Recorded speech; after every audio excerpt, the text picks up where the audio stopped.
Hey everybody, Spartan here from SpartanTrading.com. I wanted to talk to you guys a little bit about a scalp trade that I did this week on the equity side. I figured, I went over this in the webinar, so I went to detail of, all the equity trades that I take during the day, how I do these types of things, the setups I look for, etc., in detail. And this is one of the examples I used. And I figured it would be a good idea to go over this just from a scalp perspective for the YouTube channel, just because I haven't done anything on the scalp side yet. I want to explain my thought process, how I actually scalp trade, what I'm looking at, etc. In general, scalp trading is, getting in and out of a position fairly quickly. You're not looking for, points and points of room to the upside or the downside. You're basically just playing the momentum one way or the other, and you're selling into the move. So scalping on this GMED trade, basically what happened on, I think it was Thursday, news came out and the stock popped to the upside. I missed the initial news release, so I wasn't quick enough to get into the stock long. That's fine. It actually wasn't news. It was an article from the Motley Fool. That's what it was. So, anyways, stock popped to the upside. Usually on articles or any sort of basically anyone that has a positive spin on something intraday, like a price target, whatever, you typically see a push and then a pullback. This one actually held up quite well, so I was looking for quite a bit more on the short side, which I didn't end up getting. But what I was looking at was the GMED on the daily chart, and I was looking at, okay, where's the next resistance point to the upside? So this is the Thursday, guys, when it popped up.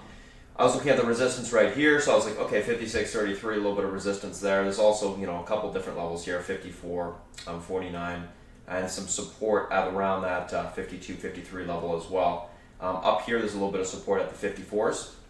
So my first target was, okay, if I can get towards around that 56 level, I'll look to take it short, and then I'll trade it into the 54 level, and then I'll probably, if that level breaks, add into the position and look for more. Now, what happened was, and I'll flip it to the 10-minute chart because this is what I trade off of is the 10-minute. Stock popped up. I was watching the L2, and when you scalp trade, it's mainly based off of the L2. It's based off of the buying and the selling that you see going through, so L2 time and sales. And I was just staring at the L2, basically. Stock started to get a little bit of topping, so I went, okay, I'm going to go into it short pretty heavy. So I shorted it pretty heavy up here. Obviously, you can see the fills, 55, 54, 90, 54, 80, blah, blah, blah, blah, blah. It popped down. I covered most of it. At that point, it pulled into the 4 EMA on the 10-minute chart. And I was like, okay, if this level breaks, which it did, I'm going to short the stock. And I shorted the stock a little bit more. What I saw in the L2 was buying kept coming back into the trade, so I covered the position and I actually flipped it long. So you can see my, cover it, and then I basically flipped it long. As the buying came into it, I saw it flag break, continuation to the upside, added into the entire move, and then sold it on the way up. So you can see the huge sell here. And when I was selling it, I actually flipped it short again. So I flipped it short. I actually didn't add into this position. I probably should have, but based off of the 10-minute chart, which is what I'm trading off of, I didn't see a ton of room. So I added into it, so sold it all, added into it short, or flipped it short, I should say. It pulled down into the EMA support.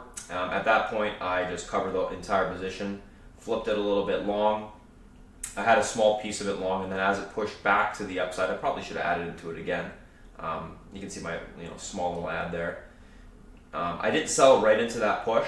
I ended up selling when I started to see sellers come in on the L2 again, and then I flipped it short again. And then I just basically scalped it for like, I don't know, what was that, like 40, 50 cents there? So, pretty good trade from a scalp perspective. Basically, it's all based off the L2, based off of the flow of the buying and the selling.